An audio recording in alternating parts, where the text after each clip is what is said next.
कि हे बेटा, अगर तुम्हारा बुढ़ापा कोई ले ले तुम्हें जवानी दे दे तो ऐसा हो सकता है।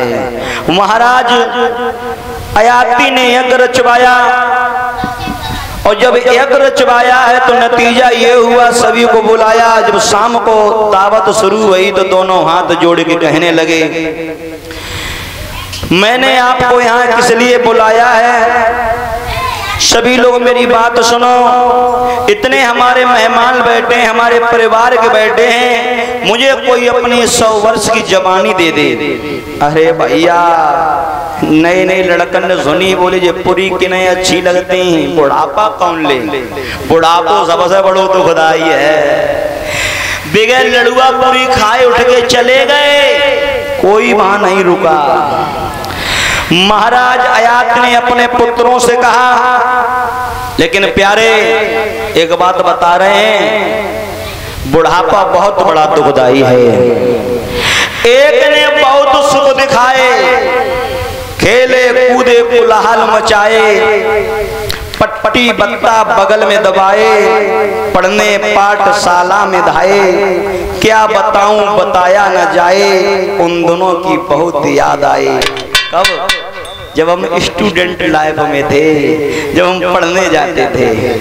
परीक्षित जी बचपन खेल कूद में चला गया, आ गई जवानी, और जवानी कहते हैं एक ने ऐसी गड़बड़ मचाई, मेरी बाबा ने शादी रचाई, नर से नारी की जोड़ी मिलाई, बच्ची बच्चा भय मन खुशी मनाई, और सारे जीवन करी कमाई, सो पाली बच्चन के काम आई। जवानी भी चलेगी प्यारे। अब बताते हैं आ गया बुढ़ापा।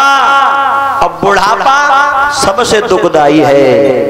एक ने आकर के ऐसा दबाया, सिर हिला खोखला बनाया, खांसी खुर्रा ने अड्डा जमाया, चलती कमर को कमान बनाया, और टूटा खटोला हाथ गहाया।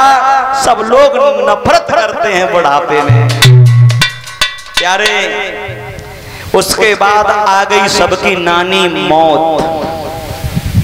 कहते हैं फिर छाती पे आकर के चढ़ेगी, जान से तन को खाली करेगी, लय से झटपट घर से उठेगी, जाकर के शमशान में पड़ेगी, आग लगेगी, जिस्म जल जाएगी। प्यारे भक्तों, हाय मिट्टी की काया मिट्टी में मिलेगी।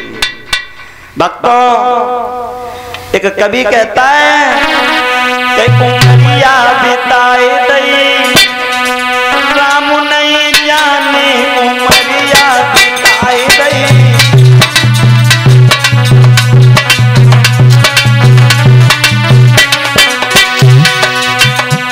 उमरिया बिताए दई, राम नहीं जाने उमरिया बिताए दई।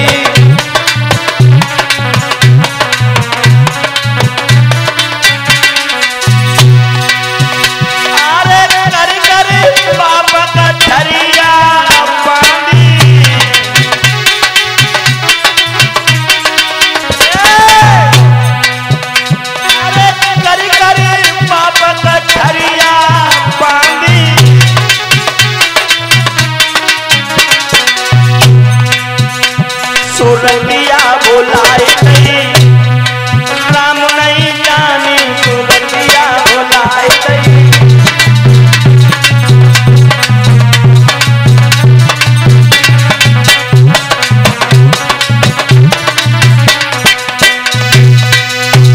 प्यारे, जब किसी ने ये मंजूर नहीं किया है तो महाराज का सबसे छोटा वाला बेटा उठ के खड़ा हुआ। आज कही है कि पिताजी जब कोई नहीं दे रहा तो हम ही दे रहे हैं, क्योंकि मेरा जीवन तुम्हारे द्वारा ही आया।